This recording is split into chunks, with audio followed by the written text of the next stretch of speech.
Assalamualaikum warahmatullahi wabarakatuh. Berjumpa lagi dengan saya Arini Salsabila Firdaus. Sebelumnya saya ingin menginformasikan kepada teman-teman bahwasanya video ini saya buat sebagai bentuk tugas UAS mata kuliah Al-Wasail At-Ta'limi. Jadi, mata kuliah Al-Wasail At-Ta'limi ini ialah mata kuliah yang mengajarkan kita para prodi BSA bagaimana cara membuat media pembelajaran. Lah kok pakai media pembelajaran kan BSA. Nah inilah poin plusnya dari BSA teman-teman. Meskipun kita BSA, kita nggak cuma berkecimpung di dunia sastra aja, tapi juga kita bisa masuk ke dunia pendidikan. Seperti itu. Jadi nggak cuma belajar tentang bagaimana cara kita menjadi penerjemah, kita juga bisa menjadi guru. Nah, salah satu buktinya adanya mata kuliah Al-Wasail At-Ta'limi ini. Oke, selesai basa-basinya ya. Terima kasih. Dan juga saya minta maaf karena saya tadi sudah membuat video ini. Sebelumnya saya sudah membuat video ini, tetapi nggak bisa karena kalau dibesarkan itu macet, nggak bisa dibuka. Jadi saya biarkan seperti ini saja. Oke, langsung ke materinya. Yang akan kita bahas kali ini yaitu materi tentang metode pembelajaran bahasa Arab. Ada apa aja sih? Yang pertama ada istimak, qiraah, kalam, dan kitabah. Wih, apa aja tuh istimak, qiraah, nggak paham. Oke, kita bahas satu ya. Yang pertama, sebelum kita membahas atau mempreteli satu-satu tentang 4 maharoh tadi, kita harus belajar lebih dulu, kita harus mengetahui lebih dulu apa itu metode pembelajaran. Jadi, metode pembelajaran itu adalah cara kerja sistematis yang memudahkan pelaksanaan pembelajaran berupa implementasi spesifik langkah-langkah konkret agar terjadi proses pembelajaran yang efektif mencapai suatu tujuan tertentu seperti perubahan positif pada peserta didik. Untuk lebih simpel dan mudahnya, cara kita memahami metode pembelajaran yaitu cara kerja yang memudahkan pelaksanaan pembelajaran agar mencapai suatu tujuan tertentu. Untuk mencapai suatu tujuan tertentu, itu adalah definisi dari metode pembelajaran. Nah, sedangkan dalam dunia perbahasa Araban, metode pembelajaran yang wajib dikuasai itu ada 4. Antara lain yang pertama maharoh kalam, kedua maharoh qiraah, yang ketiga maharoh kitabah, yang keempat maharoh istimak. Oke.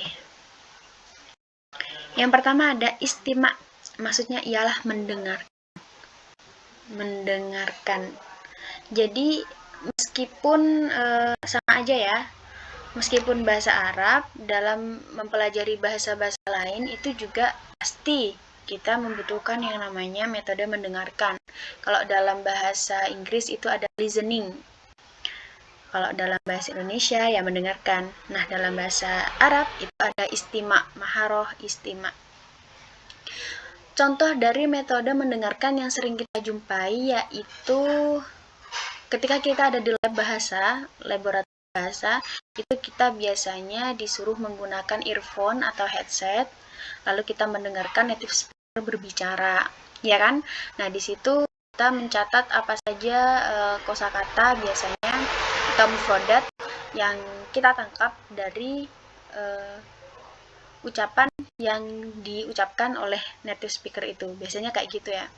Nah, atau apa itu di dalam kelas biasanya juga ada seorang guru yang biasanya menyebutkan salah satu contoh benda yang ada dalam kelas. Seperti ini aja, bahasa Arabnya apa? Hadza maktabun, seperti itu. Nanti para muridnya disuruh mengikuti apa yang telah diucapkan oleh guru tersebut. Nah, itu adalah salah satu contoh simpel, contoh mudah yang sering kita jumpai dalam kehidupan sehari-hari di sekolahan. Lalu ada qiraah yang kedua, yaitu ialah membaca.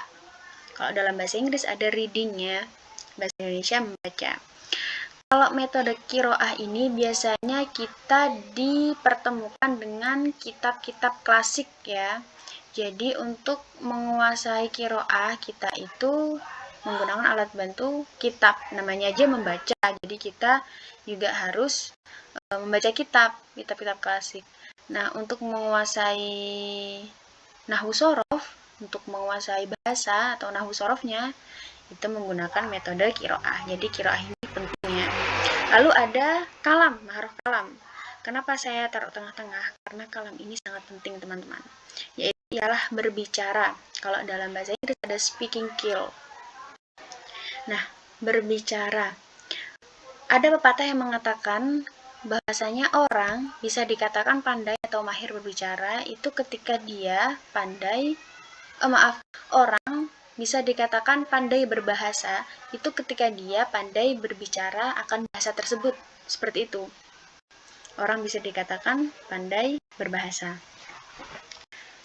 Contohnya seperti pidato, ceramah, lalu ada debat, presentasi, bercerita, apa itu namanya, seperti monolog, atau mutolaah, atau qisah, bercerita tentang kisah-kisah itu juga itu merupakan metode metode yang mampu menunjang speaking skill kita, kalam kita.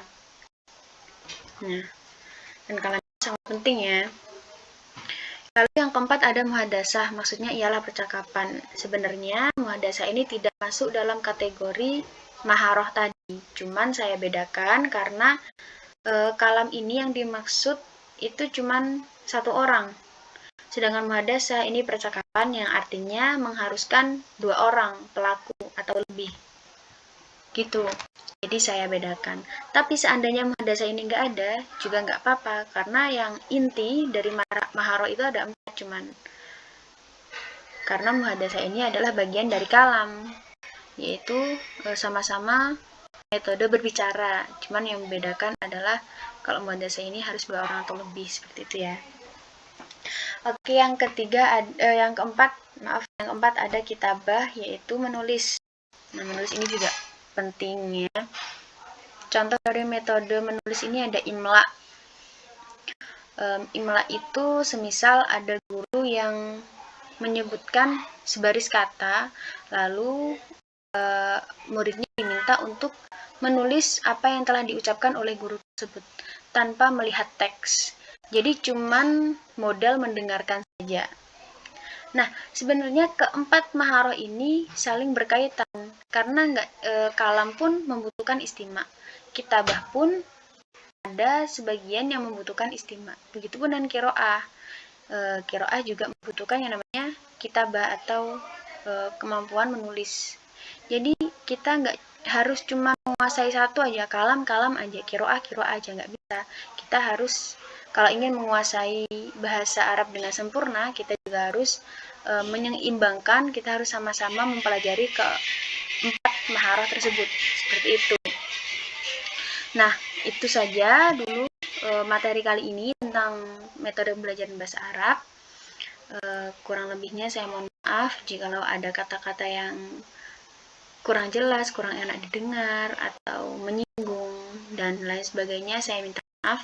Dan juga saya terima kasih kepada dosen Eni Zulfa Al-Hidayah yang telah memberikan pengetahuannya, memberikan waktu dan tenaganya untuk membagikan ilmunya kepada saya dan juga teman-teman BSA agar dapat mengetahui tentang bagaimana cara membuat